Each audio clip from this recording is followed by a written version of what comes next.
Hey guys, my name is Dexter Clark and I wanted to do a tutorial about updating the Nexus 2 players of Pioneer.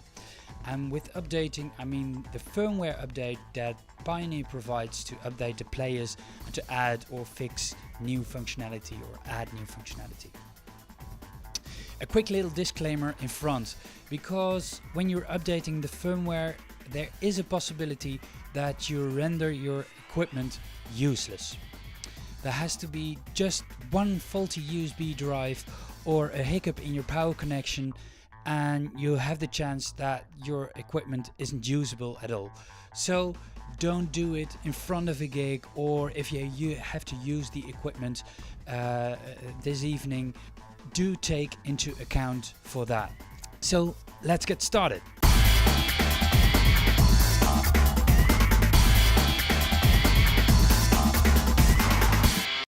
Before we can update any equipment, we have to make sure that we use a USB drive that is formatted in a FAT format or FAT32.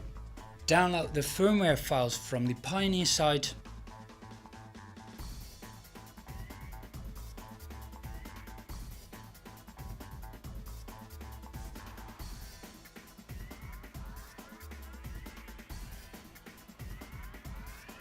Unzip the files and copy them to the USB drive.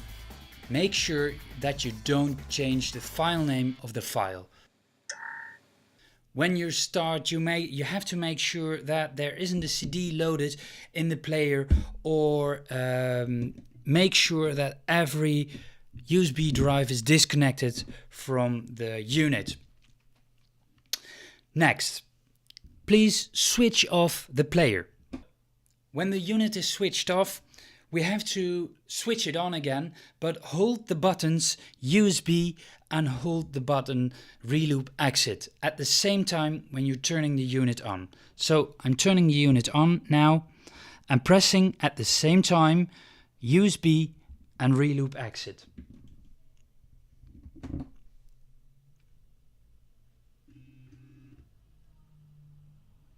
Okay. You'll see that the display has changed and it says connect USB storage device into top USB port, and that's what we're gonna do now. This is my USB drive.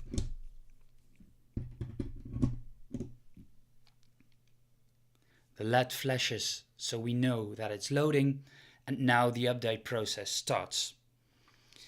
The only thing we can do is wait.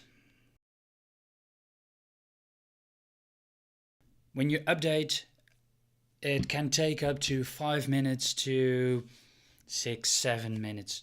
If it takes longer than 10, you'll probably have a problem. And if it's displaying an error, you'll also have a problem and you have to contact the Pioneer Support Center. In my case, the firmware is updating from version 1.55 to version 1.72. And also that is displayed on the top of the screen.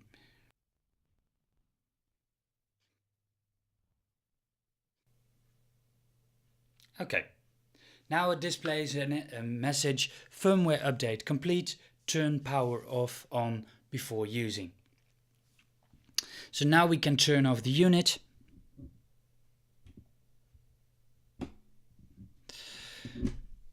Remove the USB drive and switch it on again.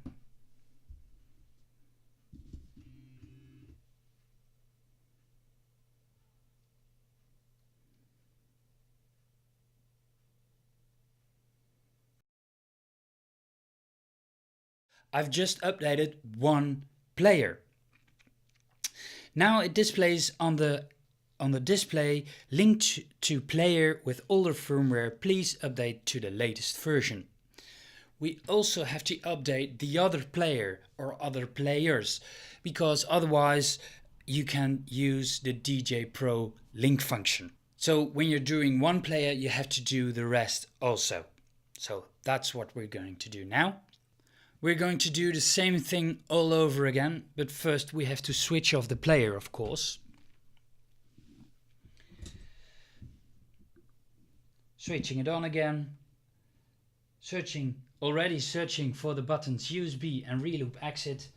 switch it on, press reloop exit and the USB, and already the display is connect USB storage device into top USB, and again we're inserting the USB drive.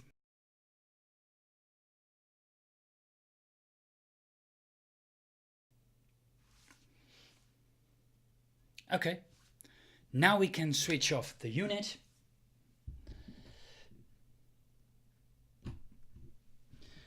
Remove the USB drive and switch it back on again.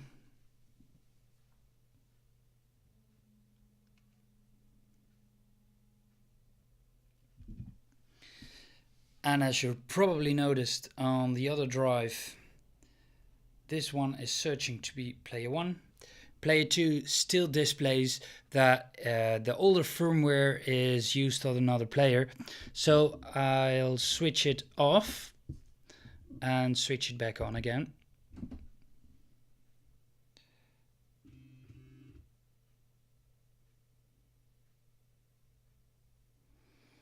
And as soon as it stops flashing, it should be alright. And it is alright. So now we can use them. That's how you update it to the Nexus 2 players. Now let's update the Pioneer DJM 900 Nexus 2 mixer. We have to do the same thing all over again. Download the firmware files from the Pioneer site.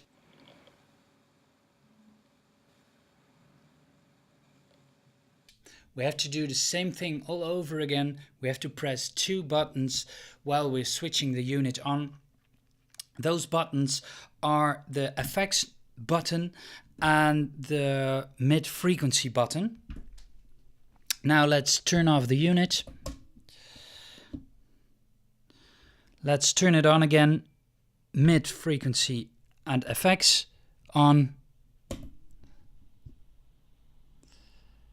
And now wait. It says update. Again, we're going to insert the USB drive.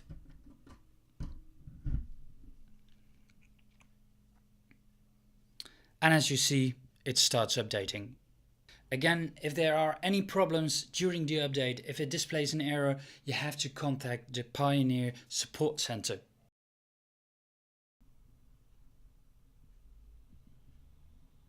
It says complete, so the update has successfully completed. I'm now going to switch the unit off, remove the USB drive and turn it back on again.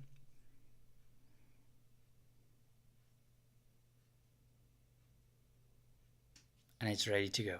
And I want to leave you guys with one quick little tip. Don't use the software, don't use the update software that Pioneer has released 2 days ago or 3 or 4 days ago. Because if there's a bug in the software, you don't want to be the person to experience that. Let someone else do it.